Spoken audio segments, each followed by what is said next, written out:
नमस्कार, मैं हूं आपके साथ प्रदीप आजाद। देश के महामहिम के लिए आज वोटिंग हो गई।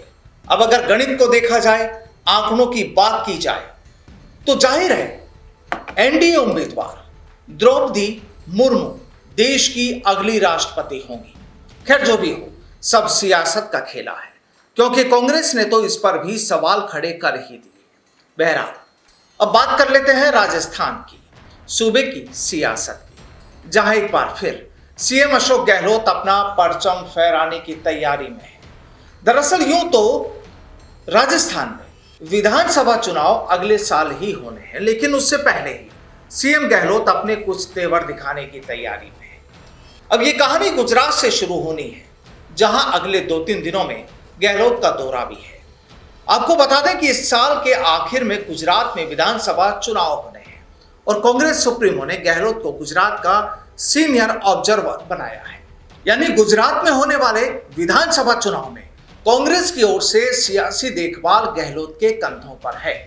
अब एक बात और वो ये कि राजस्थान के पूर्व मंत्री रघु शर्मा पहले से ही गुजरात में प्रभारी के तौर पर है। यानी जमीन तो पहले से ही रघु शर्मा ने तैयार की हुई है। और जब शर्मा और गहलोत दोनों गुजरात में सियासी गरबे की तैयारी करेंगे तो लगता है कुछ शोर शराबा भी हो सकता है। लेकिन बड़ा सवाल ये कि मोदी और शाह के सूबे में कांग्रेस और इसके साथ ही शर्मा और गहलोत की जोड़ी क्या कमाल दिखाएगी। दरअसल इस पर भी सियासी रणनीतिकारों के साथ ही कांग्रेस के दूसरे नेताओं की नजरें भी टिकी है और उसमें एक बड़ा नाम है राजस्थान के पूर्व डिप्टी सीएम सचिन पायलट का भी। दरअसल यूं तो जिम्मेदारी सचिन पायलट को भी दी गई है। उन्हें भी हिमाचल प्रदेश में इसी साल अक्टूबर में होने वाले विधानसभा चुनाव के लिए ऑब्जर्वर बनाया गया है। तो जाहिर है नजरें तो उनकी भी टिकी हुई हैं कि आखिर जब कांग्रेस सुप्रीमो ने गहलोत को गुजरात की कमान दी है सीनियर लेवल पर, तो वहां क्या कमाल दिखाते हैं।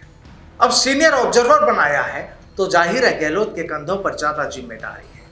अब यहां एक कहानी हो, और वो ये कि जब राजस्थान में अगले साल विधानसभा चुनाव होंगे और गहलोत और पायलट इस बार दोनों ही बार बार कह चुके हैं कि राजस्थान में अगली बार फिर कांग्रेस को रिपीट करना है, तो फिर गहलोत की नजरें तो राजस्थान पर भी टिकी है।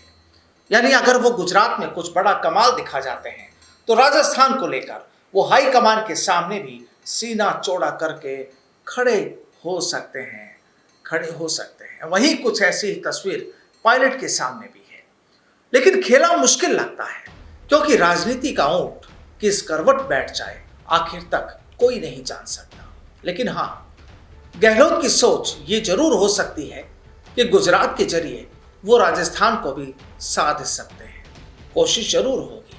अब वो बात अलग है कि कामयाबी कितनी मिल पाती है या फिर मिलती भी है या नहीं, क्योंकि सियासी पिक्चर के अगले सीन में क्या दिख जाए ये भी कोई नहीं जानता। और आज तो खुद सीएम गहलोत ने कह ही दिया कि उपराष्ट्रपति पद के एनडीए के उम्मीदवार जगदीप धनखड़ की जीत भी तय है। साहब, यही सियासत है। बस तस्वीरें देखिए, बयान सुनिए, क्योंकि जब सियासी आरोप प्रत्यारोपों की बारिश होती है तो फिर उसका मजा तो सभी लेते हैं, पब्लिक भी। नमस्कार।